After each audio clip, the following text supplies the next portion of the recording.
గురువారం నిరాహార దీక్ష. నేను మీ శేఖర్ సేనాపతి అనబడే నేను వేములవాడ బిడ్డనైన నేను భారత రాజ్యాంగం శాసనాల ద్వారా ప్రజల ఓటుతో గెలిచిన వేములవాడ ఎమ్మెల్యే డాక్టర్ చెన్నమనేని రమేష్ బాబు వెలమదొర రాజ్యాంగ చట్టాన్ని ఉల్లంఘించి అసలు రాజ్యాంగం అంటే లెక్క చేయకుండా నియోజకవర్గం విడిచి సంవత్సరం కాలం కావస్తోంది. ఎక్కడ ఉన్నాడో తెలీదు, అసలు ఉన్నాడా లేదా తెలీదు. ఉంటే ఎక్కడున్నాడు, ఏం చేస్తున్నాడు? ప్రజల మధ్యలో ఉండి ప్రజలకు సేవ చేయాల్సిన ఎమ్మెల్యే గారు రాజ్యాంగ ద్రోహిగా ఉంటే స్పందించాలి. గత సంవత్సరం కరోనా లాక్డౌన్ నుంచి కనబడతలేదు. భారత రాజ్యాంగం అంటే ఆటల పవిత్రమైన రాజ్యాంగానికి కట్టుబడి ఉండకుండా ఒక దొర అనే అధికార బలంతో ఓట్ల సమయంలో మాత్రమే వేములవాడలో కనిపిస్తాడు.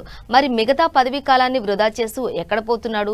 నియోజకవర్గ ప్రజలకు తెలియదు. పేరుకే వేములవాడ పాలకుడు లేడు. ఒక కుటుంబ పెద్ద లేకపోతే ఆ కుటుంబం ఆగమైపోతుంది. మరి ఒక నియోజకవర్గ ఎమ్మెల్యే లేకపోతే ఒక సంవత్సరం అవుతుంది. ప్రజలారా, కార్మికులారా, కర్షకులారా, మీరు ఇక్కడికి ఎవరికి భయపడాల్సిన పని లేదు. శేఖర్ సేనాపతి 25/3/2021 గురువారం రోజున ఉదయం 5 గంటలకే కొన్ని డిమాండ్లతో వేములవాడ ప్రభుత్వ కళాశాల సీనారే కాలామందిర్ తెలంగాణ చౌక్ వద్ద నిరాహార దీక్షలో ఒంటరిగా ప్రారంభిస్తున్నాడు.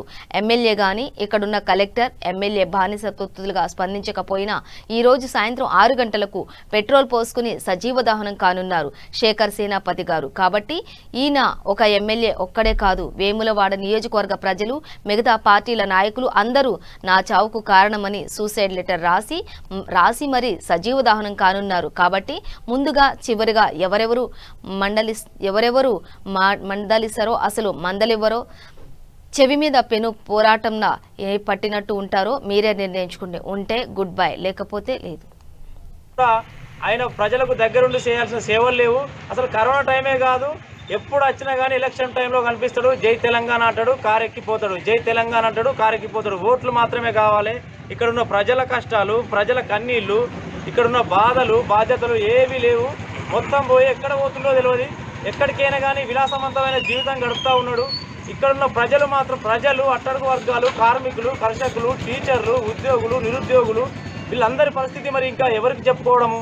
ఇప్పుడు సపోజ్ ఒక కుటుంబంలో ఒక తండ్రి ఉన్నాడంటే ఆ 4 పిల్లల తండ్రి బాధ్యత ఉంటుంది. ఆ తండ్రి ఇల్లు పెట్టి పీకినాక ఆ పిల్లల పరిస్థితి ఏంది? అలాంటిది ఒక నియోజకవర్గంలో ఉన్న ఎమ్మెల్యే ఒక ఇంతవరకు పత్త లేకుండా, కనబడాలి జాడ లేకుండా వేయండంటే దీని ఉద్దేశం ఏంది? ఒక చిన్న 4 కుటుంబాన్నే మనము ఒక పెద్ద లేకపోతే పోయించలేము. ఇంత పెద్ద నియోజకవర్గాన్ని నిడిచబెట్టి పత్త లేకుండా ఎక్కడికో వెళ్ళిపోయిందంటే దీని వెనుక కారణాలు ఏంది? దీని వెనుక కుట్రలేంది? ఒక భారత రాజ్యాంగాన్ని ఉల్లంఘించి ఈరోజు నువ్వు భారత రాజ్యాంగం పట్ల కూడా నీకు గౌరవం లేదు, చిత్తశుద్ధి లేకుండా చెన్నమనేని రమేష్ బాబు గారు మీరు ఎక్కడికి వెళ్ళారో తెలియదు, కానీ మీరు వచ్చేదాకా మాత్రం చావో రేవో ఇక్కడే కూర్చుంటా, ఇదే వేములవాడలో కూర్చుంటా, రాకపోతే సజీవ దహనం కూడా అవుతా అని చెప్పి నీకు ఈరోజు పిలుపునిస్తా ఉన్నా.